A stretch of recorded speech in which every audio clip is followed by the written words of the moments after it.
오늘 본문은 가나안 여인이 등장합니다. 오늘 이 가나안 여인은 마가복음 7장에 보면 동일한 사건을 기록하고 있습니다. 이 마가복음에서는 이 가나안 여인을 수로보니게 사람이라고 번역하고 있습니다. 이 가나안 여인은 두로와 시돈 지방에서 살고 있던 여인이었어요. 당시 이 두로와 시돈은 경제적으로 부유한 도시였습니다. 그러나 지나친 경제적인 부와 또 지나친 경제적인 부 때문에 그들의 정신을 갉아먹고 하나님을 외면하게 되는 결과를 만들어 버렸습니다. 그래서 이 아모스 선지자는 이 두로와 시돈을 이렇게 묘사하고 있어요. 아모스 1장 9에서 10절 말씀에 보면 주가 이같이 말하노라. 두로의 세 가지 범법 곧 네 가지 범법으로 인해 내가 그곳의 형벌을 돌이키지 아니하리니 이는 그들이 모든 포로를 에돔에게 넘겨주고 형제의 언약을 기억하지 아니하였기 때문이라. 그러나 내가 두로의 성벽에 불을 보내니니 그 불이 그곳의 궁궐들을 삼키리라 라고 얘기하고 있습니다. 왜 하나님께서는 불을 보내어 이 궁궐을 다 불로 삼키겠다고 얘기를 하셨습니까? 바로 이들이 형제의 언약을 기억하지 않았기 때문이라고 말씀하고 있습니다. 이스라엘과 이 두로의 관계를 살펴보면 이게 어떤 언약이 오고 갔는지 알 수가 있어요. 첫 번째로 다윗과 솔로몬 왕 시대에는 이 두로 왕, 당시 이제 히람 왕이었는데 이스라엘과 형제의 계약을 맺을 정도로 정말 사이가 돈독했어요. 너무 좋았습니다. 그래서 상대방 백성들을 서로 노예로 팔지 말자라는 이런 협정을 맺었습니다. 다윗은 예루살렘으로부터 여부스 족속을 몰아냈을 때 두로 왕은 다윗에게 사자들과 백항목, 목수와 석수를 보내서 다윗 왕궁을 짓게 하는 것을 도와주었어요. 솔로몬이 왕위에 올랐을 때도 이 히람은 자신이 가장 아끼는 신복을 보냅니다. 그리고 축하해주고 솔로몬이 성전 건축을 위해서 필요한 자재들, 백항목 제목과 잣나무 제목을 보내서 적극적으로 도와주었습니다. 그러나 후에 이 두로가 이스라엘과 맺은 이 형제의 언약을 일방적으로 파기하고 이스라엘 백성들을 대상으로 인신매매를 일삼게 돼요. 이 책임으로 하나님께서는 불로 이들의 궁궐을 불사르겠다라고 말씀하고 있는 것입니다. 두 번째로 이스라엘과 두로는 서로 정치적인 역학 관계로 얽혀 있어요. 사도행전 12장 20절 말씀에 보면 헤롯이 두로와 시돈 사람들을 몹시 못마땅하게 여겼으나 그들이 한마음으로 그에게 와서 왕의 시종 블라스도를 자기들의 친구로 삼고 화평을 구하니 이는 그들의 지방이 왕의 지방에서 나는 양식으로 먹고 살았기 때문이더라 라고 합니다. 헤롯이 이 두로와 시돈을 보면서 못마땅하다고 얘기하고 있어요. 그 이유가 바로 이스라엘에서 나는, 이 두로와 시돈은 이스라엘에서 나는 그 곡식을 수입해서 먹었습니다. 그래서 다윗의 시대부터 예수님 이후 이 사도행전 시대까지 이스라엘과 두로와 시돈의 관계는 서로 경제적으로 또 정치적인 관계에서 정말 뗄래야 뗄 수 없는 서로 영향을 주고받는 그런 관계였습니다. 만약 여기서 정말 선한 영향력을 주고받았다면 얼마나 좋았겠습니까? 그러나 온갖 우상 숭배와 타락한 문화, 물질적인 부가 넘쳐나다 보니까 이들에게는 지금 아쉬울 게 하나도 없었어요. 지금 이 순간이 너무 즐겁고 기쁘고 좋았습니다. 문제가 하나도 없었던 거예요. 그런 가운데 오늘 본문에 등장하는 이 가나안 여인이 이런 곳에서 살고 있었던 것이었습니다. 그런데 이 가나안 여인에게는 한 가지 문제가 있었습니다. 그것은 자신의 자녀인 딸이 마귀에게 몹시 시달림을 받고 있었다는 거예요. 그 어떤 의사도 그 어떤 약도 소용이 없었습니다. 딸이 힘들어하는 모습을 그저 지켜만 보아야 하는 그 상황에서 이 여인에게 예수님께서 지나가신다라는 소식을 듣게 돼요. 그래서 예수님을 만나고 예수님께 간구했을 때 예수님께서 부스라기 은혜를 베풀어 주셔서 딸의 병이 낫게 되었다는 이야기가 오늘 본문의 이야기입니다. 오늘 우리는 함께 어떻게 이 부스라기 은혜를 이 여인이 받게 되었는지 부스라기 은혜라도라는 제목으로 함께 말씀을 나누길 원합니다. 부스라기 은혜를 받는 방법, 첫 번째는 간절한 마음으로 구해야 합니다. 본문 21절, 22절 말씀이에요. 오늘 본문을 보면 예수님께서 두로와 시돈 지방에 들어가셨습니다. 이 두로와 시돈 지방은 이방 지역이에요. 당시 지역들을 살펴보면 유대인들은 자신들이 하나님께 선택받은 거룩한 민족이라는 우월의식에 사로잡혀 있었기 때문에 웬만해서는 유대인들끼리만 모여 살았어요. 그래서 대화도 유대인들끼리만 얘기를 했지 이 외 사람들과 얘기도 하지 않았습니다. 유대인 외 사람들은 부정한 존재라 생각해서 아예 같이 있지도 않았습니다. 그동안 예수님께서 다니셨던 지역은 이런 유대인들이 모여있는 그런 지역만 다니셨던 것이에요. 그렇게 다니다가 이방 사람들을 만나면 치유해 주시고 또 그들의 기도를 들어주시고 이렇게 하셨던 것이었습니다. 그런데 직접적으로 오늘 본문 말씀처럼 이방 지역에 들어가신 적은 여태까지 단 한 번도 없었습니다. 오늘 처음 들어가게 되는 거예요. 그런데 오늘 본문은 예수님께서 직접 이방 지역에 들어가셨다라고 말씀하고 있습니다. 이 소식을 들은 이 가나안 여인이 이제 알게 되었어요. 그래서 예수님께서 오시니까 내가 빨리 가서 한번 만나봐야겠다고 해서 찾아갑니다. 가나안 여인은 예수님을 보자마자 소리를 치기 시작합니다. 22절 말씀에 보면 보라 어떤 가나안 여자가 바로 그 지방에서 나와 그분께 소리질러 이르기를 오 주여 다윗의 자손이여 내게 긍휼을 베푸소서 내 딸이 마귀에게 몹시 시달리고 있나이다 하였으나 라고 말씀하고 있습니다. 얼마나 크게 소리를 쳤는지 주변에 있는 사람들이 다 쳐다보았어요. 그렇다면 이 여인은 왜 예수님을 보자마자 이렇게 소리를 쳤을까요? 그 이유는 이 여인의 딸이 지금 마귀에게 몹시 시달리고 있었기 때문에 그랬습니다. 쉽게 말해서 가나안 여인의 딸에게 귀신이 들렸기 때문에 소리를 칠 수밖에 없었어요. 그래서 예수님을 보자마자 절박하고 간절한 마음으로 소리를 외친 것입니다. 여러분, 우리 자녀가 아플 때 우리 부모된 입장으로서 아무것도 할 수가 없고 그저 그것을 지켜만 봐야 하는 상황이 발생했을 때 우리 부모님은, 우리 어머님들의 마음은 어떠하십니까? 마귀에게 몹시 시달리고 있는 딸의 모습을 보면서 이 가나안 여인은 아무것도 해줄 수 있는 것이 없었어요. 그저 지켜만 봐야 하는 그런 상황 속에 있었습니다. 얼마나 이 어머니의 마음이 찢어졌겠습니까? 자녀를 대신해서 내가 대신 아프고 싶지만 그렇게 할 수가 없었던 거예요.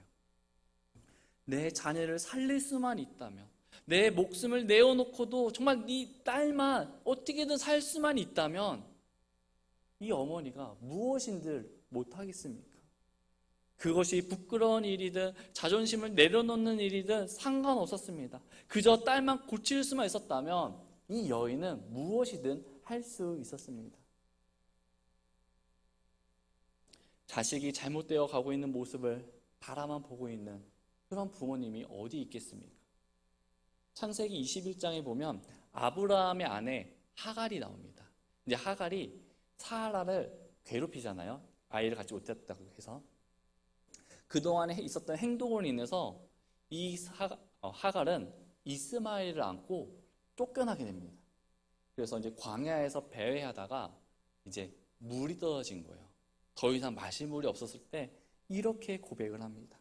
창세기 21장 16절 말씀에 보면 이는 그녀가 이르기를 아이가 죽는 것을 내가 보지 못하겠다 하였기 때문이더라.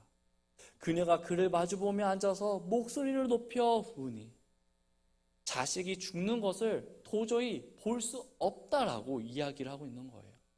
모세의 어머니는 이집트에서 남자아이가 태어나며 왕이 다 죽이라고 했습니다. 그러나 이 모세의 어머니는 그 왕의 명령을 거절합니다. 거부해요. 차마 내 자식을 죽일 수가 없어서 숨겨서 키워요. 그러다가 도저히 숨길 수가 없을 때 어떻게 하죠? 갈대 상자에 그 아이를 담아 물에 흘려보내지 않았습니까? 1865년 겨울에 눈보라 치던 날이었습니다. 한 여인이 영국 사우스 웨일즈의 언덕을 지나고 있었습니다. 그녀는 홀로 갓난 아이를 안고 가다가 눈보라 속에서 그만 길을 잃고 버렸어요. 그 아이 엄마는 그 눈보라 속에서 길을 잃고 헤매면서도 내가 안고 있는 이 아이가 잘못될까 봐 품 안에서 꼭 잡고 있었어요. 놓치지 않았습니다. 그러다가 결국 추위를 견디지 못해서 이 여인은 죽게 돼요. 눈보라 그친 다음날 아침에 그 길을 지나가던 행인이 이 여인을 발견하게 됩니다. 그런데 이 여인은 아이를 꼭 끌어안은 채 웅크리고 죽었는데 한 가지 특이한 점이 있었어요. 다 발가벗은 몸으로 죽어 있었다는 것입니다. 왜 그런가 했는데 추위 속에서 안고 있는 이 아이가 죽을까 봐 자신의 옷을 벗고 아이를 감쌌던 거예요. 그래서 이 어머니는 추위 속에서 동사를 하게 되었습니다. 그러나 감사하게도 이 여인의 품에 안겨있던 아이는 살았어요. 훗날 이 아이는 세계 1차 대전 때 전쟁을 승리로 이끌었던 영국의 53대 수상인 데이비드 로이드 조지가 되었습니다. 어떻게 자신의 목숨을 내어놓으면서까지 이렇게 할 수 있었던 것일까요? 그것은 바로 내가 사랑하는 아이였기 때문이었습니다. 나의 자녀였기 때문에 나의 목숨보다 더 귀하게 여길 수 있었던 것이었습니다. 사랑하는 성도 여러분, 이것이 어머니의 마음입니다. 이 여인은 예수님을 향해서 간절히 소리를 쳤어요. 마귀에게 몹시 시달리고 있는 딸의 모습을 생각하면서 간절한 마음으로 딸의 병을 고쳐달라고 하는 그 목소리를 우리가 한번 들어보시기 바랍니다. 예수님, 제발 내 딸을 고쳐주십시오. 얼마나 간절한 마음으로 예수님께 부르짖었겠습니까? 내가 큰 소리를 외치거나 누군가 나를 쳐다보거나 누군가 나에게 어떤 눈치를 준다 할지라도 이 여인에게는 이런 것들이 전혀 문제가 되지 않았어요. 지금 중요한 것은 내가 아니라 나의 자녀였기 때문이었습니다. 우리도 이와 같이 자식의 문제로 주님 앞에서 간절히 부르짖을 때가 있을 것입니다. 때로는 아프기도 하고 때로는 내가 생각한 것처럼 자녀가 잘 따라오지 않을 때도 있습니다. 그리고 가정에서 겪는 문제, 주변 사람들과의 문제, 회사 생활에서의 문제 등 다양한 문제들이 우리 삶 속에 많이 있을 것입니다. 우리 모두는 이러한 간절한 문제들을 가지고 가나안 여인처럼 주님 앞에 가지고 나오시기 바랍니다. 그리고 주님께 구하십시오. 주님, 나를 도와주시옵소서. 이 간절한 외침 속에서 예수님이 어떤 분이신지에 대한 확신이 있었어요. 이 가나안 여인에게는. 22절 말씀에 보면 그분께 소리질러 이르기를 오 주여 다윗의 자손이여 내게 긍휼을 베푸소서. 도와달라고 예수님께 제발 도와달라고 얘기를 하는데 앞에 어떤 말이 붙었습니까? 오 주여 다윗의 자손이여. 오늘 본문을 보면 가나안 여인이 예수님께 말을 할 때는 항상 주여라는 말이 붙어 있는 것을 볼 수 있습니다. 22절에 주여 다윗의 자손이여, 25절에 주여 나를 도우소서, 27절에 주여 참으로 옳소이다마는. 지금 예수님이 계신 곳은 이방 지역이에요. 예수님이 유대 지역 안에서만 활동했었습니다. 그런데 이방 여인인 이 가난한 여인이 이렇게 호칭을 한 것으로 보아 아마도 이 여인은 그 예수님에 대한 소문을 듣고 믿었던 것으로 볼 수 있습니다. 그리고 예수님을 가리켜 다윗의 자손이라는 말을 하게 됩니다. 이 말은 단순히 높여 부르는 말이 아니라 예수님이 정말 다윗의 후손이고 우리를 구원해 주실 메시아가 바로 예수님이라는 사실을 인정하는 말이었던 것입니다. 그래서 이 여인은 이 예수님을 바라보자 주여 다윗의 자손이여 우리를 구원하여 주시옵소서, 메시아시여 나를 제발 도와 주시옵소서라고 이렇게 외치고 있는 것입니다.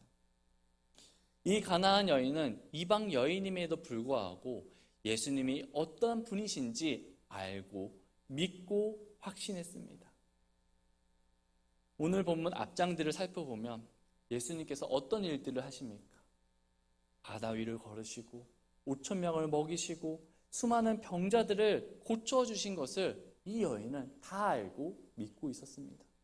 비록 이 여인이 예수님의 기적의 현장을 직접 경험하고 보지는 못했지만 믿었어요. 우리 백부장의 이야기도 잘 알고 있지 않습니까?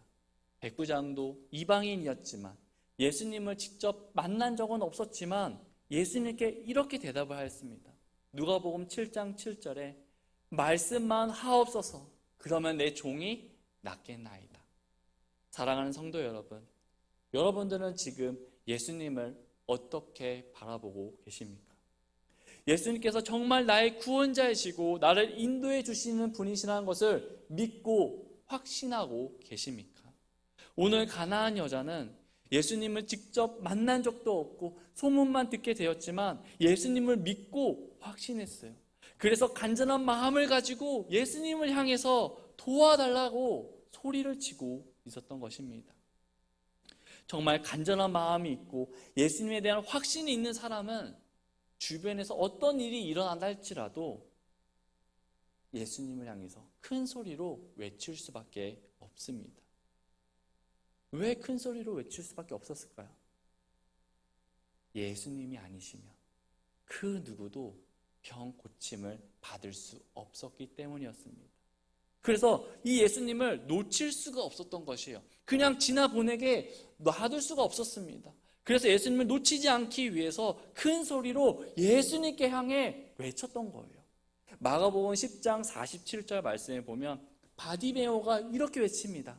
그분이 나사렛 예수님이시라는 것을 듣고 소리를 지르기 시작하며 이르되 다윗의 자손 예수님이여 내게 긍휼을 베푸소서. 마가복음 10장, 마태복음 20장 30절에는 눈먼 소경이 이렇게 외칩니다. 보라 눈먼 두 사람이 길가에 앉아 있다가 예수님께서 지나가신다는 말을 듣고 소리질러 이르되 오 주여 다윗의 자손이여 우리에게 긍휼을 베푸소서. 오늘 본문 22절 말씀에 보면 보라 어떤 가나안 여자가 바로 그 지방에서 나와 그분께 소리질러 이르기를 오 주여 다윗의 자손이여 내게 긍휼을 베푸소서.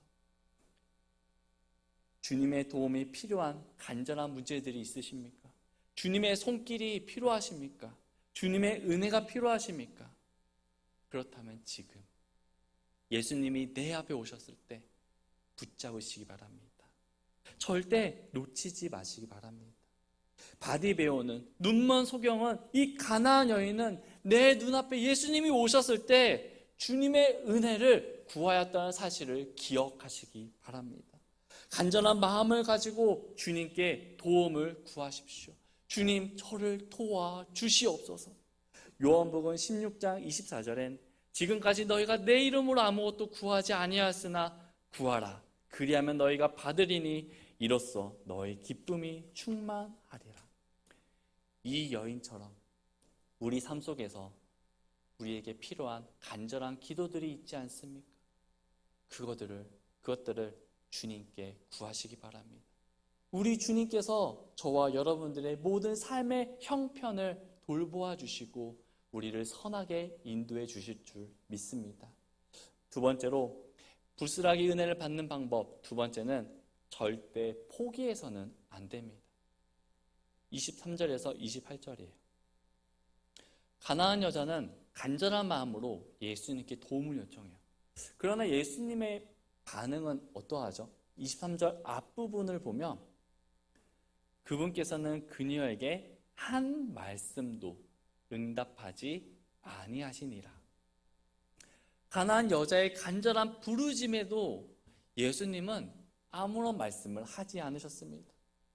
예수님의 이런 모습 우리가 생각하기에 얼마나 매정합니까? 제발 도와달라고 애걸하는데 예수님은요 아예 들은 척도 안 하신 거예요. 쳐다도 안 보았습니다. 그런데 오늘 이 본문의 예수님의 모습은 참으로 좀 이상해요. 왜냐하면 그동안 예수님께서는 외면하신 적이 없으셨어요. 그래서 누군가 도와달라고 하면 가서 도와주시고, 누군가 구하지 않았어도요, 이 예수님은 직접 찾아가 사마리아 여인이 나오는 그 시간을 맞춰서 가서 사마리아 여인의 피를 채워주시지 않았습니까? 이랬던 예수님께서 오늘 본문에서는 아예 들은 척도 쳐다보지도 않습니다. 보다 못한 제자들이 뭐라고 얘기하죠? 23절 후반절에 보면 그분의 제자들이 와서 그분께 간청하여 이르되 그녀를 보내소서. 그녀가 우리를 따라오며 소리를 지르고 있나이다 하였으나. 제자들이 예수님께 말해요. 지금 그녀가 소리를 치면서 예수님 오고 있습니다. 예수님께서 빨리 저희 여인 한번 만나주시고 빨리 그 여인 보내세요 라고 얘기하고 있는 거예요. 이렇게 얘기했을 때 예수님께서 또 뭐라고 답변하십니까? 24절에 그분께서 응답하여 이르시되 나는 이스라엘의 집에 잃어버린 양들 외에는 다른 데로 보내어지지 아니하였노라 라고 말씀하고 있습니다. 예수님의 말씀은 상상 이상의 답변을 주셨어요. 내가 이 땅에 온 것은 이스라엘 백성들을 위해서 왔지 이방 사람들을 위해서 온 것이 아니다 라고 말씀하신 거예요. 이거는 정확하게 거절하는 것입니다. 거절. 가나안 여자가 외치는 것에 대해서 들은 척도 안 하시고 보지도 않으시고 그냥 말로 단호하게 안 보시는 거예요. 사랑하는 성도 여러분, 내가 누군가에게 어떤 간절한 부탁을 했는데 상대방이 내 마음을 알아주지 않고 예수님이 지금 말씀하셨던 것처럼 딱 거절한다면 우리 마음은 지금 어떠할까요? 저도 과거에 이런 비슷한 일들이 있었습니다. 일을 하다가 이런 일을 겪게 됐는데 제가 맡고 있던 어떤 일이 있었어요. 그래서 평상시처럼 하면은 아무 문제가 되지 않고 제 계획한 대로 잘 흘러갔습니다. 근데 갑자기 그 시간에 일이 추가가 된 거예요. 저는 그때 나가야 되는 상황이었고 그 추가된 일은 지금 당장 앉아서 해야 되는 일이었습니다. 이러지도 저러지도 못하는 상황이었어요. 이미 약속이 되어 있었기 때문에 빨리 가야 했습니다. 그래서 어쩔 수 없이 주변에 있던 한 분에게 가서 제 사정을 이야기하고 좀 도와주세요 라고 얘기를 했어요. 좀 도와주세요. 이렇게 얘기했는데 저 그때 그 상대방의 답변 아직도 기억이 나요. 저도 바빠요. 딱 그 말하고 뒤돌아서서 가더라고요. 그때 그 기분은요, 너무 기분이 안 좋았습니다. 어떻게 저렇게 말을 할까? 아니, 바쁜 건 알겠는데 최소한 말이라도 제가 이러이러해서 도와주지 못할 것 같아요. 아쉽지만 다음에 도와드리겠습니다. 이렇게만 말을 했다면 저는 그때 당시에 상처를 받지 않았을 것입니다. 여러분들도 누군가에게 어떤 부탁을 했는데 이런 거절을 당해보신 적이 있지 않으십니까? 간절히 부탁했는데 상대방이 그것을 단호하게 딱 잡아서 거절한다면 기분이 어떨까요? 대부분의 사람들은 상처를 받을 것입니다. 내가 다시는 그 사람에게 내가 부탁하나 보라 라고 하면서 절대 부탁하지 않을 겁니다. 그러나 오늘 본문의 이 여인은 예수님께서 딱 거절하셨을 때 두 번 다시 내가 예수님 안 봐 이랬던 것이 아닙니다. 예수님이 아니시면 자신의 딸을 고칠 방법이 전혀 없었기 때문에 이 여인은 25절 말씀에 이렇게 반응해요. 그때 그녀가 와서 그분께 경배하며 이르기를 주여 나를 도우소서. 예수님께서 안 된다, 볼 수 없다라고 딱 얘기했는데 이 여인은 그럼에도 불구하고 나를 제발 도와달라고 얘기하고 있습니다. 25절 말씀에 보면 그분께 경배하며 라고 표현되어 있는데 이 원문에 보면 이 경배하며 라는 단어는 프로세키네이라고 하는데 이 단어가 미완료형으로 쓰여졌습니다. 그러니까 지금 이 가나안 여자가 예수님께 경배한다는 것은 우리가 한 번만 경배 드리는 것이 아니라 계속 경배를 하고 있었다는 거예요. 그럼에도 불구하고 우리 예수님은 계속 무시하고 냉대하고 오히려 계속 그러했던 겁니다. 그럼에도 불구하고 이 여인은 계속 예수님께 나아가 가까이 가서 경배를 계속 해왔던 것입니다. 이럼에도 불구하고 우리 예수님은 또 뭐라고 답변하십니까? 26절에 그분께서 응답하여 이르시되 자녀들의 빵을 집어 개들에게 던지는 것은 합당하지 아니하니라 라고 말씀하고 있어요. 예수님께서 이 여인을 향해서 뭐라고 얘기하십니까? 개라고 얘기해요. 개. 이 표현은 좋은 표현이 아닙니다. 마태복음 7장 6절에 보면 너희는 거룩한 것을 개들에게 주지 말고 너희 진주들을 돼지들 앞에 던지지 말라 얘기하며 너희의 거룩한 것을 개들에게 주지 말고. 당시에 사람을 개와 돼지로 표현하는 것은 굉장히 모욕적인 발언이었습니다. 요즘 시대에도 이 개라는 말이 단어에 붙으면 좀 안 좋은 뜻으로 되잖아요. 뭐 예를 들어 개 같은 뭐 이런 말이나 아니면 개 베이비 이런 말들을 들을 때 우리 성도님들 어떠신가요? 기분이 좋으시나요? 굉장히 좋지 않습니다. 이처럼 이들은 보면서 하나님의 나라를 가치를 알지 못하고 자기 정욕에 취해서 하나님 말씀과는 상관없는 이 삶을 살아가는 사람들을 보면서 그들을 향해서 개라고 얘기하는 거예요. 개. 근데 이 표현을 누가 얘기했습니까? 예수님께서 직접 얘기하신 거예요. 이 가나안 여인은 굉장히 모욕적인 말을 들었음에도 불구하고 이게 또 이렇게 대답합니다. 27절에 그녀가 이르되 주여 참으로 올소이다마는 개들도 자기 주인의 상에서 떨어지는 빵 부스러기를 먹나이다. 가나안 여인은 예수님 말씀이 맞습니다. 저는 개예요. 하나님 나라를 알지도 못하고 내 마음대로 그동안 살아갔던 사람이 바로 저였습니다. 그렇지만 주님, 개들도 자기 주인의 상에서 떨어지는 빵 부스러기를 먹습니다 라고 합니다.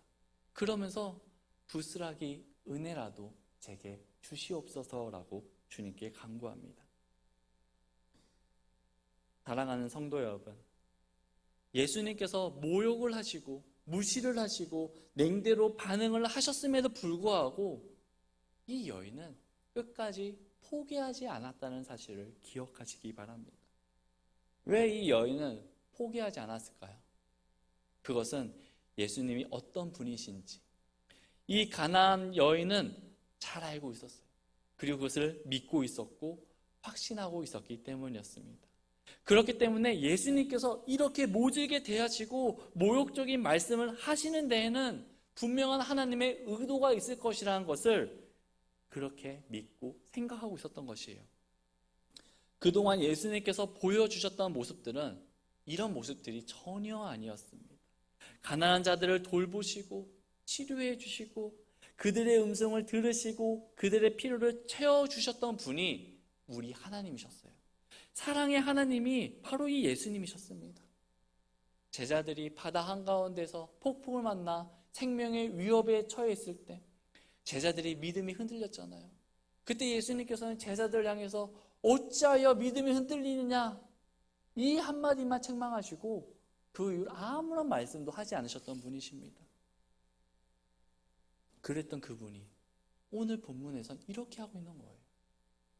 그럼 도대체 무엇이 예수님의 의도였을까요? 오늘 본문의 시작인 21절 말씀을 다시 한 번 더 보겠습니다. 그 뒤에 예수님께서 거기서 나가사 두로와 시돈 지방으로 떠나시니 21절의 시작이 그 뒤에라는 말씀으로 시작합니다. 그러면 그 뒤에 앞에는 어떤 내용이 있었을까요? 마태복음 15장 1, 2절 말씀에 보면 그때 예루살렘에서 나온 서기관들과 바리새인들이 예수님께 와서 이르되 어찌하여 당신의 제자들은 장로들의 전통을 범하나이까? 그들이 빵을 먹을 때 손을 씻지 아니하나이다 하니 당시 유대인들은 서기관들과 바리새인들은 하나님의 말씀 위에 붙들고 있었던 것이었습니다. 그것이 무엇이냐? 그들의 정결법이었습니다. 또 그들의 전통을 우선시했어요. 그래서 하나님 말씀보다도 자신의 목숨보다도 이 정결법과 자신들의 전통을 더 중요하게 여기고 있었습니다. 그래서 그들이 이렇게 묻고 있는 것이에요. 아니, 예수님의 제자들이 왜 전통을 무시하고 빵을 먹을 때 씻지 않냐라는 것입니다.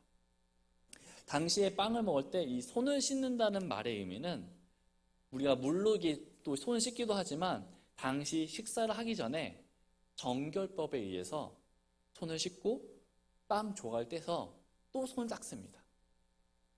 그리고 그것을 닦은 빵을 바닥에 던져요.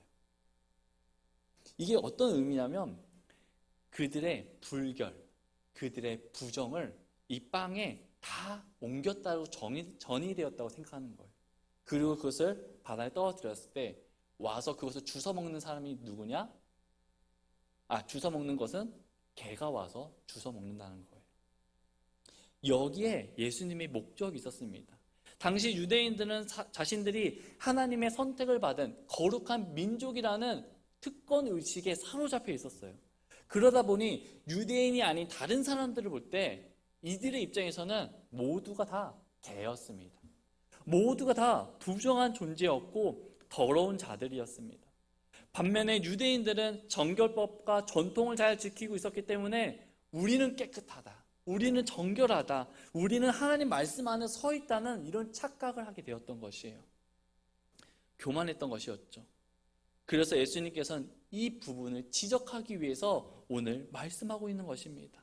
전통을 지키는 것보다, 정결법을 지키는 것보다, 그것보다 더 중요한 것은 이 가나안 여인처럼 간절한 마음으로 믿음을 가지고 부스러기 은혜라도 날마다 구해야 된다는 것을 지금 우리들에게 가르쳐주고 있는 것입니다. 현재의 상황에 만족하며 살아가는 것이 아니라, 내 생각 안에 갇혀 살아가는 것이 아니라 날마다 하나님의 부스러기 은혜라도 구하며 살아가야 한다는 것을 우리에게 말씀하고 있습니다. 가나안 여인은 부스러기 은혜라도 달라고 했을 때 이때 예수님께서 어떻게 얘기하십니까? 28절에 그때 예수님께서 그녀에게 응답하여 이르시되 오 여자여 내 믿음이 크도다. 내가 원하는 대로 내게 이루어질지어다 하시니 바로 그 시각부터 그녀의 딸이 온전하게 되리라. 절대로 포기하지 않았던 여인, 이 가나안 여인은 결국 예수님으로부터 칭찬을 받고 그 여인의 소원인 딸의 병이 고침을 받게 되었습니다. 지금은 은퇴를 했지만 피겨왕 김연아 선수를 우리 모두는 잘 알고 있을 겁니다. 선수 시절 때 많은 훈련을 하면서 이 김연아 선수도요, 정말 포기하고 싶었을 순간이 너무나 많이 있었다고 합니다. 그러나 김연아 선수에게는 딱 4가지가 있었대요. 매일마다 묵상하는 4가지. 그것으로 인해서 그것을 포기하고 싶었던 순간을 극복했다고 얘기합니다. 첫 번째는 겁먹지 말아야 한다. 처음부터 겁먹지 말자. 막상 가보면 아무것도 아닌 것이 세상에 많다. 두 번째는 믿음을 가져라. 중요한 것은 성공하느냐 실패하느냐가 아니라 실패했을 때 다시 일어설 수 있느냐다. 할 수 있다는 믿음을 갖고 한 번 더 도전해보는 것, 그것이 중요하다. 세 번째로 불편함을 받아들여라. 때론 화가 날 정도로 내 처지가 불쌍하기도 했지만 무언가를 탓하며 주저앉아 있을 수만은 없다. 불편하고 험난한 줄 알면서도 그 길을 기꺼이 가는 것, 그것은 또 하나의 의미 있는 일일 것이다. 마지막 4번째는 포기하지 말아라. 99도까지 열심히 온도를 올려놓아도 마지막 1도를 넘기지 못하면 영원히 물은 끓지 않는다. 물을 끓이는 것은 마지막 1도, 포기하고 싶은 그 바로 1분을 참아내는 것이다. 김연아 선수는 이 4가지를 늘 생각하고 다녔다고 합니다. 오늘 이 가나안 여인이 가지고 있었던 것이 이러한 것들이지 않았나 한번 생각을 하게 됩니다. 가나안 여인은 겁먹지 않았습니다. 자신이 할 수 있는 모든 것들을 다 동원해서 예수님 앞에서 간절히 부르짖었어요. 가나안 여인은 믿음을 가졌습니다. 예수님에 대한 소문을 듣고 알고 믿고 확신을 가졌어요. 가나안 여인은 환경을 탓하며 그 자리에서 주저앉지 않았습니다. 가나안 여인은 예수님이 무시하고 모욕적인 말을 했음에도 불구하고 절대 포기하지 않았습니다. 그 결과 예수님으로부터 내 믿음이 크도다, 내가 원하는 대로 내게 이루어질지어다 라는 예수님으로부터 칭찬과 축복을 받게 되었습니다. 사랑하는 성도 여러분, 우리는 예수님의 이런 부스러기 은혜 하나면 충분합니다. 이런 부스러기 은혜만 주시더라면 받을 자격이 없는 우리가 받는 것 얼마나 감사한 일이겠습니까? 그 은혜를 우리가 잊지 마시기 바랍니다. 세상에서는 내가 받은 은혜 절대 잊지 않습니다. 날마다 생각하고 날마다 그것을 어떻게만 갚을 수 있지 그렇게 생각하며 살아가는데, 나를 도와주시고 나를 인도하여 주시고 내 마음 가운데 평안을 주시고 힘을 주신 우리 하나님의 그 은혜를 잊지 마시기 바랍니다. 날마다 하나님께서 나에게 베풀어 주신 구원의 은혜에 감사하며 살아가시기 바랍니다. 여러분들은 어떤 하나님의 은혜를 받으셨습니까? 그것이 무엇입니까? 혹 하나님께서 많은 은혜를 내가 받았다 할지라도 그 받은 것에 지금 만족하며 멈춰 있지는 않습니까? 아니면 그냥 만족하며 가만히 있지는 않습니까? 하나님은 우리가 계속 은혜를 받기를 원하십니다. 날마다 은혜를 받으며 우리가 날마다 하루하루 살아가기를 원하시고 계십니다. 그럼 어떻게 하면 우리가 날마다 이 부스러기 같은 은혜를 받을 수 있을까요? 그것은 기본에 충실하는 것입니다. 날마다 말씀을 보시고 날마다 기도하시고 날마다 예배를 드리십시오.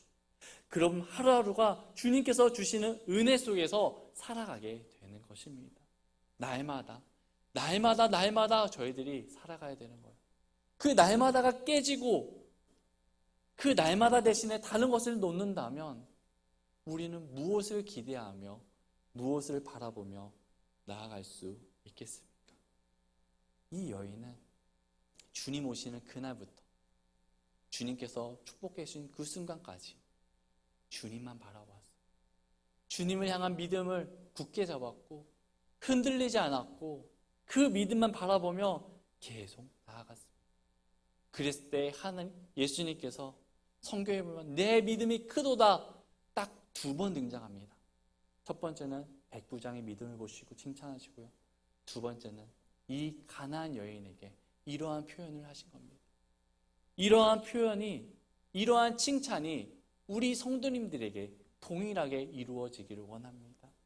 예수님께서 내 믿음이 크도다라는 칭찬을 받고 우리가 주어진 곳에서 아무리 힘들어도 부스러기 같은 은혜를 바라보며 주님께서 주시는 힘으로 그 어떤 상황 속에서 승리하며 나아가는 저와 여러분들이 되길 원합니다. 기도하겠습니다.